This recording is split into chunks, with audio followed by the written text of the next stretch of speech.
Hello everyone, welcome to my chemistry classes. चलिए लेकर आ गया हूँ मैं सॉलिड स्टेट का पार्ट 3। तो आज हम स्टडी करेंगे एटॉमिक रेडियस के बारे में, पैकिंग फ्रैक्शन और पैकिंग एफिशिएंसी। हम लास्ट क्लास में हमने देखे थे कि सॉलिड स्टेट के जनरल इंट्रोडक्शन, और सेकेंड वीडियो में हमने बात किए थे कि जो क्रिस्टल लैटिस होती है, यूनिट सेल की क्रिस्टल लैटिस, और बीसीसी, एफसीसी और सिंपल क्रिस्टल के बारे में डिस्कस किए। तो चलिए डिस्कस करते हैं। Welcome to my chemistry classes. मैं हूं अमृतलाल साहू। स्टार्ट करते हैं कंटेंट्स। आज का हमारा सब्जेक्ट है और जिस टॉपिक में हम डिस्कस करने वाले हैं वो है एटॉमिक रेडियस ऑफ एटम और पैकिंग फ्रैक्शन, पैकिंग एफिशिएंसी। इन सारी चीज़ों के बारे में डिस्कस करेंगे। चलिए चलते हैं। Radius of atom. Radius of atom होता क्या है, हम इसके बारे में जानें। तो बच्चों, रेडियस ऑफ एटम जनरली आपने 11th क्लास में पीरियोडिक टेबल वाले जो चैप्टर है, पीरियोडिसिटी वाले में आपने रेडियस ऑफ एटम में पढ़े थे। जैसे कि हम कोई भी एटॉमिक जो होती है उसकी रेडियस निकालते हैं, तो एटम्स की रेडियस का हम डिनोट करते हैं। जैसे कि यहाँ पर आपको डायग्राम में दिख रहे हैं कि एटॉमिक रेडियस डिस्कस करने के लिए हमें कोई भी दो जो एडजेसेंट जो एटम्स होते हैं उस एडजेसेंट एटम के बारे में डिस्कस करेंगे। स्टेटमेंट पहले डिस्कस कर ले। स्टेटमेंट है atomic radius is distance from center of nucleus to the outermost cell containing electron के बारे में। फिर such type of others, metallic radius, ionic radius, covalent radius, इसी तरह से और जो होते हैं वो रेडियस होते हैं। तो यहाँ पर बात करें कि यहाँ पर आपको हाइड्रोजन की दो एटम्स यहाँ पर दिख रहा है लगा हुआ, और ये एक एटम ये है, दूसरा एटम ये है। तो इस तरह से इनके जो न्यूक्लियस है, इनकी ये न्यूक्लियस है और इस न्यूक्लियस की ये डिस्टेंस, और ये टोटल डिस्टेंस को हम कहते हैं इसको d/2। ठीक है, न्यूक्लियर इंटर न्यूक्लियर डिस्टेंस हो गया। अब इनका रेडियस की अगर बात करें तो यहाँ से लेकर यहाँ तक की ये इनका r1, और यहाँ से लेकर यहाँ तक ये r2, मतलब यहाँ पर टोटल 2r होता है। इनके पास जो रेडियस है वो 2r होता है। तो ये रेडियस इस तरह से निकाले जाते हैं। तो कोई भी मेटल्स में जो होती है मेटेलिक रेडियस भी इस तरह से निकाल सकते हैं। बात करें आयनिक रेडियस की, तो आयंस चार्ज जिसमें प्रेजेंट होते हैं वो आयनिक रेडियस की डिस्कस करेंगे। और बात करें कोवेलेंट रेडियस, तो कोवेलेंट रेडियस की अगर निकालेंगे तो कोवेलेंट मॉलिक्यूल में हम इस तरह से रेडियस को निकाल सकते हैं। नेक्स्ट है packing fraction and packing efficiency.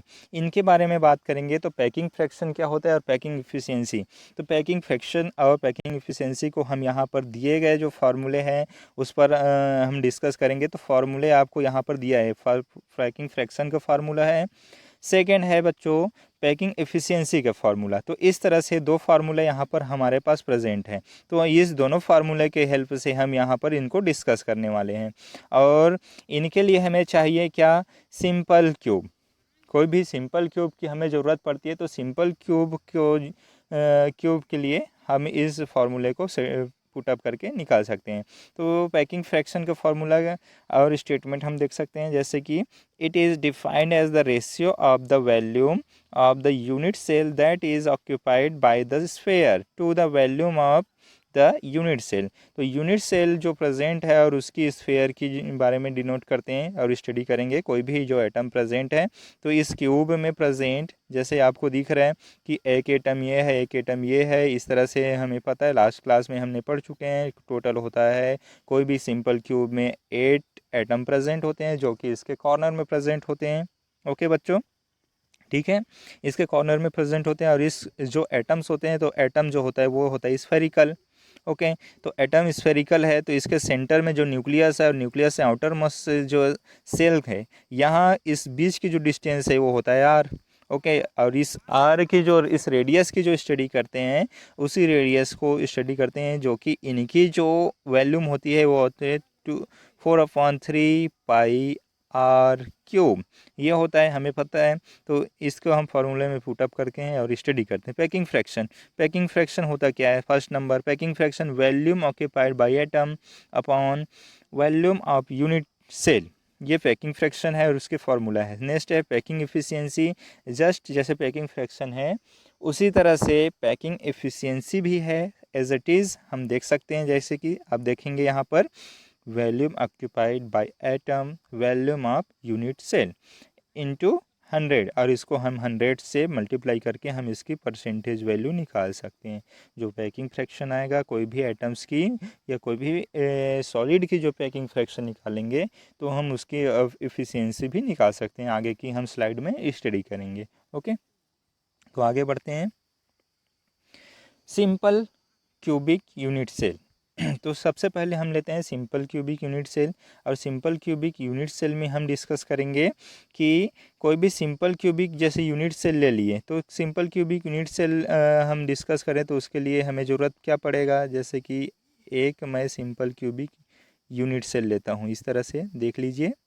तो सिंपल क्यूबिक यूनिट सेल है, और इस सिंपल क्यूबिक यूनिट सेल में कॉर्नर में जाहिर सी बात है, ओके, इस ड्रॉ में हमें पता है कि इसके कॉर्नर में क्या है, कोई भी इस तरह से एटम प्रेजेंट है। जैसे कि आपको ये दिखाई दे रहा है, ये सामने में 2 एटम प्रेजेंट है, और इसके सेंटर में प्रेजेंट जो सेंटर, ये सेंटर प्रेजेंट, और ये R1 और ये R2, R1 और R2 टोटल क्या होता है 2R। तो ये होता है 2R, और इस टोटल डिस्टेंस को क्या कहा जाता है, टोटल डिस्टेंस को A से डिनोट करते हैं।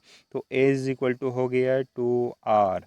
Okay, A is equal to 2R। तो यहाँ पे डिस्कस कर सकते हैं। और कोई भी सिंपल क्यूब जो प्रेजेंट होते हैं इस सिंपल क्यूब में, जब हम उसकी एक्सिस डिनोट करते हैं, एक्सिस लेंथ और एक्सिस स्मॉल लेटर में जो ABC है वो एक्सिस लेंथ है, और कैपिटल लेटर ABC जिसके जगह पर हमने रखे हैं अल्फ़ा बीटा गेमा के जगह पर हमने कैपिटल ABC को रखे हैं, और वो होता है 90 डिग्री। ओके, वो 90 डिग्री इस तरह से उसका एंगल होता है। तो डिस्कस करें, ए एज सेंटर के नाम से जानते हैं, R is equal to radius, और इसका रैंक हमें पता है, रैंक होता है 1, 8 इंटू 1/8 पता है आपको। रैंक इसका क्या होता है, इस यूनिट सेल का 1 होता है वॉल्यूम ऑफ यूनिट सेल। और किसी भी वॉल्यूम, जैसे कि यूनिट सेल की अगर वॉल्यूम की बात करें तो इसकी विड्थ, लेंथ और हाइट की बात करें तो A क्यूब है। Okay, volume of atom sphere, अगर वॉल्यूम ऑफ एटम्स कोई भी जो एटम्स है उसकी स्फीयर की बात करें तो 4/3 पाई आर क्यूब, ये ऑलरेडी रिकॉर्डेड हमें पता है। ओके, किसी भी जो स्फेरिकल एटम्स की होती है उसकी जो वॉल्यूम होती है वो 4/3 पाई आर क्यूब होती है। तो यहाँ पर 2R, ओके, R1 और ये R2, तो ये 2R इज इक्वल टू हो गया A। ओके, टोटल डिस्टेंस हो गया, और R is equal to A/2 इस तरह से हम इसका डिस्कस कर सकते हैं। ओके, चलिए हमने अभी देखे कि कोई भी सिंपल क्यूबिक की रेडियस के बारे में डिस्कस किए, और उसी को सिंपल जो क्यूबिक होती है उसको प्रिमिटिव क्यूबिक यूनिट सेल या SCC के नाम से भी जानते हैं। जैसे यहाँ पर आपको डायग्राम में दिख रहा है कि हम सिंपल क्यूबिक यूनिट सेल की अगर डिस्कस करें तो सबसे पहले अगर बात करें तो ये होता है atom touch each other along edges. Okay, इनके जो ईज होते हैं वो एक दूसरे को टच करते हैं। Hence D is equal to A, D is equal to distance, R is equal to A/2 हमने देख चुके हैं। A is equal to 2R, ये भी रीड कर चुके हैं। Is centre, A is equal to is centre, R is equal to radius, ये भी है। और radius is R is equal to radius, A is equal to is length, और volume of unit cell A3 होता है। Okay, और rank की बात करें तो इसका रैंक 1 होता है, हमने देख चुके हैं। अगर हम इसको फार्मूले पे रख के अब हम पैकिंग फ्रैक्शन की वैल्यू को निकालते हैं, जैसे सिंपल क्यूबिक सेल की पैकिंग फ्रैक्शन क्या होती है, तो यहाँ पर देख सकते हैं। सबसे पहले फार्मूले पे रखेंगे पैकिंग फ्रैक्शन, यह है इनकी फार्मूला, आपको दिख रहा है, volume occupied by atom volume of unit cell, volume occupied of atom, इसकी फार्मूले यहाँ पर दिखा इस तरह से पुटअप किया गया है। देखो, इसके पास रैंक 1 है, star 1 multiply 4/3 pi R cube, ये आपका क्या है, ये इनका वॉल्यूम है एटम का, और upon volume of unit cell, ये A क्यूब जो यहाँ पर दिखाई दे रहा है वो A क्यूब आपका क्या है, वॉल्यूम ऑफ यूनिट सेल। अब इसको हमने फार्मूले पे पुटअप कर दिए। ठीक है बच्चों, तो आगे हम इसको समझते हैं। अब इसको कैलकुलेट कर लेते हैं। ओके, 4/3, 4 1 ज़ा 4 और अपॉन 3 पाई आर क्यूब, और A का जो क्यूब है, A का वैल्यू क्या क्या रखें यहाँ पर, ये वाले वैल्यू को यहाँ पे A क्यूब के जगह पे पुट किए तो 2R का क्यूब, ये हो गया 2R का क्यूब। फिर नीचे नेक्स्ट स्टेप में हम चेक करते हैं 4 पाई आर क्यूब। ऊपर में बचा क्या 4 पाई r³ और नीचे में बचा 3 × 8 r³। नीचे में क्या बचा 3 × 8 r³ ये बचा। ओके, 2 का जो क्यूब होता है वो क्या होता है 8, तो r³ हो गया। ओके, तो अब लेट्स हम इसको और अच्छे से चेक करें कि इसमें से जो चीज़ें कैंसिल होती है उसको कैंसिल कर देंगे, जो बचा हुआ जो पोर्शन उसको रख लेंगे। जैसे कि यहाँ पर कौन से कैंसिल हो रहा है, देखिए r³ अपॉन r³ ये दोनों कैंसिल हो रहा है, तो यहाँ से हमने कैंसिल कर दिए। ओके, कैंसिल करने के बाद ऊपर में बचा 4, तो 4 1 = 4 और 4 2 = 8। क्या आ गया 4 2 = 8। अब बचा क्या पाई अपॉन 3 × 2 बचा ये, तो आएगा कितना पाई/6। बचा कितना पाई/6, ये वाला आपको दिखा कि ये पाई/6 बचा। तो पाई की वैल्यू होती है 3.14/6, ये पाई की वैल्यू। और ये दोनों वैल्यू को रखने पर पैकिंग फ्रैक्शन यहाँ पर आता है 0.524।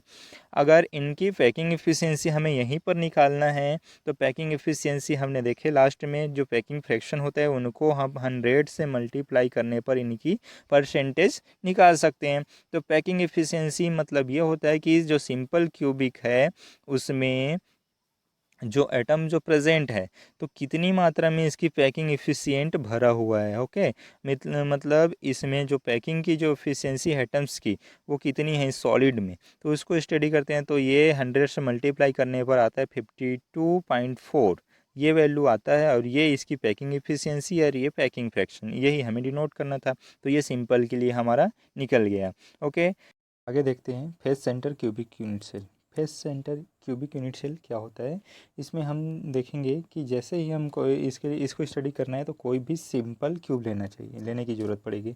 जैसे कि सिंपल क्यूब कैसे, हमें बार बार सिंपल क्यूब बनाने की ज़रूरत पड़ रही है। और उसका कारण आप जानते हो कि हम सिंपल क्यूब क्यों बना रहे हैं, क्योंकि हम जितने बार सिंपल क्यूब को बनाएंगे उतनी ही ज़्यादा से समझ आएगा। जैसे कि मैंने एक क्यूब बनाया और क्यूब आपको स्पष्ट दिखाई दे रहा है, यही वाला क्यूब यहाँ पे इस तरह से बना हुआ है ऑलरेडी। और यहाँ पर है इसके, जैसे कि हम फेस सेंटर की स्टडी करें तो फेस सेंटर में होता है 8 कॉर्नर, 8 कॉर्नर में 6 फेस, 1 2 3 4 5 और ये 6, ऐसे 6 फेस होते हैं। तो मैंने एक फेस, जैसे कि इसको अंडरलाइन करता हूँ, ये वाला लाइन को मैं इस फेस को यहाँ पर स्टडी करता हूँ। तो यहाँ पे 1 2 3 4, यहाँ पे 4 एटम्स इस तरह से रखे हुए हैं। और एक जो लाइन है फेस है, ये जो फेस बीच वाला जो है ये फेस पर है, और ये फेस पर जो एटम प्रेजेंट है तो यहाँ से इस एटम को लेते हुए ऐसे क्रॉस करते हुए इसको यहाँ बनाएंगे तो यहाँ पर एक ट्रायंगल बन रहा है, इधर से भी एक ट्रायंगल इस तरह से बनता दिखाई दे रहा है। अगर हम इसकी स्टडी करें तो जैसे कि यहाँ पर एक एटम की जो स्फेरिकल एटम है उसका ये R1, और ये दूसरा वाला एटम है इसका भी अगर स्टडी करें तो R2, और ये R3 और ये R4, इस तरह से R4 यहाँ पर प्रेजेंट है। तो 4R यहाँ पर इसका रेडियस निकल गया। और इसका जो A है ये डिस्टेंस इस सेंटर यहाँ से निकालेंगे इस सेंटर के रूप में ये है।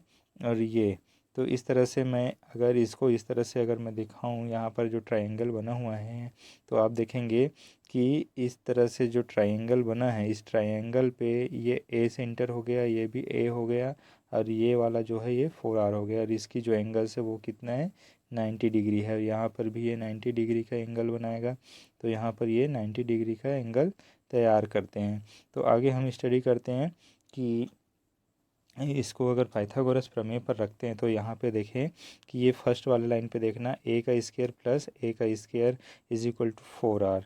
तो ये A और ये 4R। तो यहाँ पर पाइथागोरस थ्योरम रखने पर पाइथागोरस थ्योरम से पता चलेगा A² प्लस A² और दोनों को कंबाइन कर दे तो क्या हो गया 2A² कंबाइन करने पर इज इक्वल टू 4 का जो स्क्वायर है उसको हम निकालते तो 4 4 जा 16, तो 16R का स्क्वायर ये सेकेंड लाइन पे निकल गया, फर्स्ट लाइन का ये, सेकेंड लाइन ये। अब थर्ड स्टेप में हम देखते हैं A² इज इक्वल टू 16/2, ये 2 जो है कहाँ आ गया इधर आ गया, तो 16/2 R² 16 आर स्क्वायर हो गया। फिर देखते हैं A square is equal to 8 R square. 8 R square के केस पर यहाँ पे चेक करते हैं, तो 8 को अगर हम अगर डिवाइड करें तो ये हो जाएगा 8 के क्या हो जाएगा डिवाइड करने पर 4 इंटू 2। 4 इंटू 2 में ऐसे डिवाइड कर सकते हैं अगर चाहे तो, लेकिन रूट लेने पर यह हो जाएगा 2√2। 2√2 और यहाँ पर आर और ए का रिलेशनशिप आ जाएगा ए is equal to A upon 2√2। ये इनका रिलेशनशिप निकल गया। और नीचे जो बॉक्स में दिया गया है, जैसे कि ये बॉक्स में ये दिए गए R is equal to A upon 2√2 into √2/2, इसको मल्टीप्लाई करने पर इस तरह से आर का रिलेशनशिप निकलता है √2a/4। ये रिलेशनशिप निकाल सकते हैं। आगे हम देखते हैं, आगे फेस सेंटर इस तरह से, face centre cubic unit cell, इसका स्टेटमेंट है atom touch each other along the face diagonal. यहाँ पर इस तरह से देखें और इसको कंटिन्यू स्टडी करते हैं। Volume of unit cell A3 और इसका फार्मूला है पैकिंग फ्रैक्शन का वॉल्यूम ऑक्यूपाइड बाय एटम, ये वॉल्यूम ऑफ यूनिट सेल। फिर नीचे है एटम ऑफ रेडियस, इसके एटम की रेडियस ये है और ये इस सेंटर और रेडियस के रूप में इसके तो रखा ही है। रिलेशन बिटवीन आर एंड ए, यहाँ पर देखेंगे इन दोनों का रिलेशन, तो रिलेशन के केस पर आर इज इक्वल टू क्या निकल गया, आर का ये वाला √2a/4 और ए का क्या आएगा 4r/2। अगर हम इसका रिलेशनशिप देखें तो रैंक इसका क्या आता है 4, रैंक इसका 4 आता है। आपको पता है कोई भी जैसे कि हमने लास्ट वीडियो में डिस्कस कर चुके हैं कि फेस सेंटर की जो अगर इसके इस यूनिट सेल में अगर रैंक निकालते हैं तो इसका रैंक आता है आपका 4 निकलता है। तो 4 रैंक के केस पर हम इसको फार्मूले पे पुटअप करते हैं, तो फार्मूले पे पुटअप करते ये फर्स्ट नंबर पे आप देखते हैं 4 रैंक है और 4/3 πr³। ये आपका कोई भी एटम का क्या है आपका ये वॉल्यूम है अपॉन ये A3 है आपका क्या है इसका volume of unit cell. Okay, कोई यूनिट सेल का वॉल्यूम है A³। फिर नेक्स्ट सेकेंड स्टेप में देखते हैं 4 × 4/3 π³ और ए की जगह पर क्या है ये वाला, ठीक है, ए की जगह पर रखे गए 4r/√2, तो उसको उसके जगह पे वैल्यू पुटअप कर दिए गए। नीचे नेक्स्ट स्टेप में चेक करें F इज इक्वल टू, यहाँ पर जस्ट चेक करने से हमें पता चलता है 4/4 तो 4×4 = 16 हो जाएगा 16/3 πr³/4r/√2³। इस केस पर अगर हम इसको स्टडी करें तो ऊपर और नीचे हम देखते हैं, तो ऊपर के केस पर क्या है πr³ और नीचे भी यहाँ पर निकल जाएगा 4r, और 4r³ के केस पर देखेंगे यहाँ पर 4 × 4 × 4, लेकिन r भी क्या है क्यूब में है, तो ऊपर का r और नीचे का r ये क्यूब कट जाएगा। इस केस पर बचा क्या, जो √2 बचा ये √2 चला जाएगा ऊपर, √2 ऊपर चला जाएगा। और इस केस पर ये π/√2 × 3 ये बचा है। आगे देखते हैं PF, ये पैकिंग फ्रैक्शन इसका पैकिंग फ्रैक्शन के रूप में हमें देखने को मिलेगा। पैकिंग फ्रैक्शन इसका आता है 0.74 और इसको 100 से अगर मल्टीप्लाई करते हैं तो 100 से मल्टीप्लाई करने पर ये क्या आएगा, इनको 100 से मल्टीप्लाई कर देंगे तो ये इसका परसेंटेज निकल जाता है। तो 74% इस फेस सेंटर का परसेंटेज होता है और ये परसेंटेज से हम ये समझ सकते हैं कि कोई भी इस तरह से जो सॉलिड क्रिस्टल है इस क्रिस्टल की ऑक्यूपाइड, मतलब ये इसमें जो एटम्स प्रेजेंट है कितना ज़्यादा ऑक्यूपाई किया गया है, तो इतने सबसे ज़्यादा फेस सेंटर में जो एटम्स होते हैं वो ऑक्यूपाई करके रखते हैं। और इसमें जो इनके वॉइड से हम नेक्स्ट वीडियो में देखेंगे कि वॉइड क्या होता है, तो वॉइड क्या होगा 100 में 74% और जो बचा हुआ जितना परसेंट है तो इतना परसेंट 100 में 74% भरा हुआ बचा हुआ जो वैकेंट स्पेस है वो इसका वॉइड कहलाएगा। नेक्स्ट वीडियो में देखेंगे। आगे देखते हैं बॉडी सेंटर। बॉडी सेंटर होता क्या है, बॉडी सेंटर के बारे में डिस्कस करते हैं। तो जैसे हमने फेस सेंटर डिस्कस किया वैसे बॉडी सेंटर है, तो इसमें भी हमें कोई भी इस तरह से आपको क्यूब लेना पड़ेगा। सिंपल क्यूब लेने पर सिंपल क्यूब में हम डिस्कस करते हैं कि यहाँ पर 8 कॉर्नर होते हैं। ओके, 8 कॉर्नर होते हैं और साथ ही साथ इसके बीचों बीच एक सेंटर में एक एटम प्रेजेंट होते हैं जो जिसको कहा जाता है बॉडी डायगोनल। BD यहाँ पर दिखाया गया है, ये बॉडी डायगोनल हम इसको समझ सकते हैं। मैं ऐसे कि अगर इसको समझने के लिए लेता हूँ तो एक ये पॉइंट, एक पॉइंट ये और एक पॉइंट ये, तो इसको अंदर से इस तरह से मैं अगर लाइन अगर मैच करूँ तो यहाँ पर ये इस तरह से बॉडी डायगोनल लिया गया है। तो बॉडी डायगोनल के केस पर हम देखें कि क्या होता है। सबसे पहले इसको BCC भी बोलते हैं। तो यहाँ पर देखें, यहाँ पर भी R1 R2 R3 R4, तो यहाँ पर भी बन रहा है 4R। और 4R के कंडीशन पर यहाँ कंडीशन क्या हो रहा है देखिए कि ए का वर्ग प्लस ए का वर्ग प्लस ए का वर्ग, 3 टाइम यहाँ पर ए का स्क्वायर आता है। और ए के स्क्वायर की कंडीशन पर 1 2, ये FD के जो वैल्यू होता है। तो यहाँ पर बॉडी डायगोनल ये फर्स्ट और ये सेकंड, ये तो बॉडी डायगोनल हो गया। लेकिन यहाँ तक इसके डिस्टेंस को कवर करने के लिए हमें क्या करना पड़ेगा, ए जो है इस सेंटर को मैच करना पड़ेगा। तो इस सेंटर को मैच करते करते यहाँ पर हम पहुँच जाएंगे ए का स्क्वायर प्लस ए का स्क्वायर प्लस ए का स्क्वायर। इसको पाइथागोरस थ्योरम पे रखने पर हमें मिला 4R square is equal to 3A का स्क्वायर। कंबाइन करने पर नीचे है 16R स्क्वायर और 3A का स्क्वायर। फिर नीचे आते हैं कि R is equal to 3/16A का स्क्वायर और A square is equal to 16R square upon 3, ये भी हो सकता है। हम दोनों में से ये रख सकते हैं। और फिर होता है आपका R का और A का रिलेशनशिप यहाँ पर निकलेगा, R is equal to √3A/4। ये सिंपल है और ये रिलेशनशिप हमें नोट करना है। तो आगे हम नेक्स्ट वीडियो में देखते हैं। नेक्स्ट स्लाइड में ये है body centre cubic ring, atom touch each other along the body diagonal. हमने देखें अभी जस्ट मैंने आपको बताया कि बॉडी डायगोनल कैसे होता है। तो ये उनकी रेडियस जो होती है BCC क्यूबिक में हम इसकी रेडियस को डिनोट कर सकते हैं। और यहाँ पर हम उनकी पैकिंग फ्रैक्शन के बारे में डिस्कस करेंगे। जैसे कि वॉल्यूम में आप यूनिट सेट A3, इसके वॉल्यूम यूनिट जो सेल है उनकी वॉल्यूम होती है A3। इज सेंटर की बात करें तो इज सेंटर होता है A, okay. Radius of atom A, rank इसका होता है 2, एक सेंटर में है होता है और टोटल इसका क्यूब का निकलता है 1। तो इसका होता है रैंक 2 होता है। 1 एटम वॉल्यूम स्फीयर हमें पता है ऑलरेडी 4/3πr³।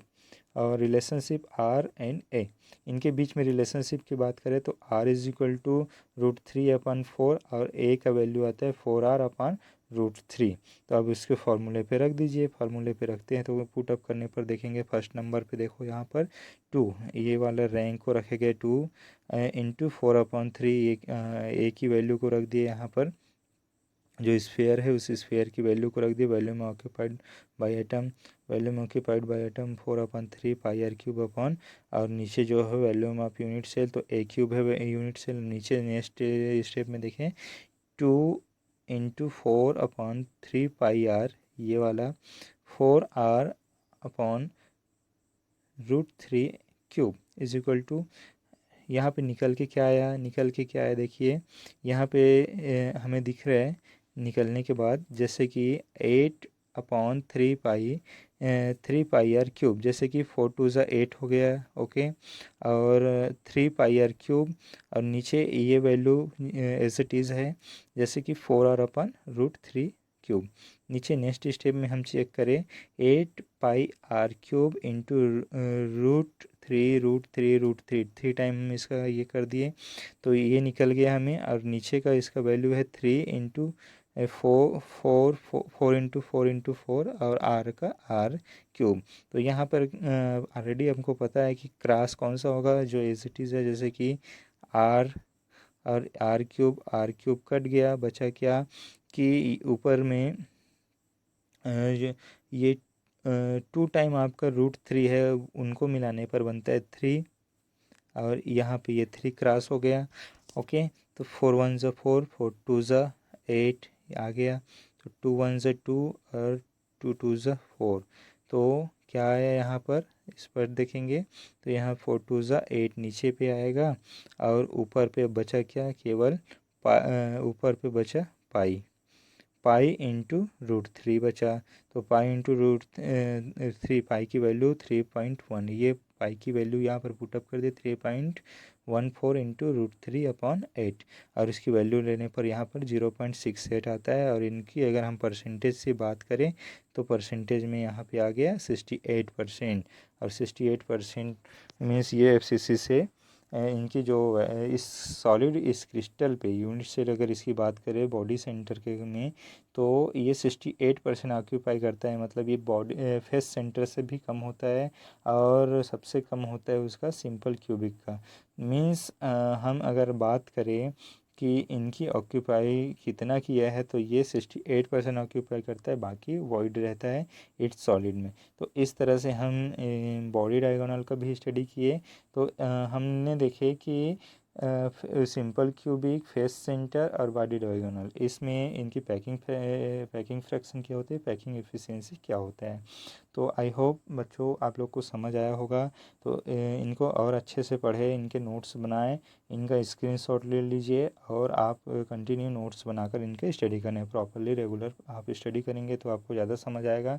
इन चीज़ों को समझने की कोशिश करना कि आपने जनरल जो टर्म्स होते हैं जो रेडियस और स्फेयर के लिए जो यूज़ करते हैं, और हमने सॉलिड स्टेट की अगर बेसिक आपको नॉलेज है तो आप बेसिक नॉलेज को लेते हुए यहाँ पर इसको स्टडी करेंगे। नेक्स्ट सम रिव्यू हम देखें। सम रिव्यू में सबसे पहला है पैकिंग फ्रैक्शन के बारे में डिस्कस किए, पैकिंग एफिशिएंसी क्या होता है, सिंपल क्यूबिक यूनिट सेल के बारे में डिस्कस किए, face centre unit cell, body centre unit cell, ये सारा चीज़ देखें।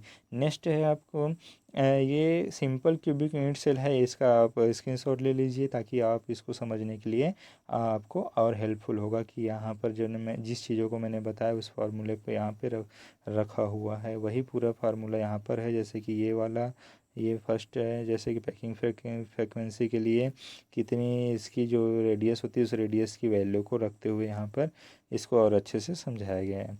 नेक्स्ट है आपका एटॉमिक पैकिंग फैक्टर FCC, जिसको हमने फेस सेंटर के रूप में स्टडी किया है। यहाँ पर इसको भी उसी तरह से निकाला गया है और ये 7.74 यहाँ पर इनकी पैकिंग फ्रैक्शन निकाला गया है, वो दिखाया गया है।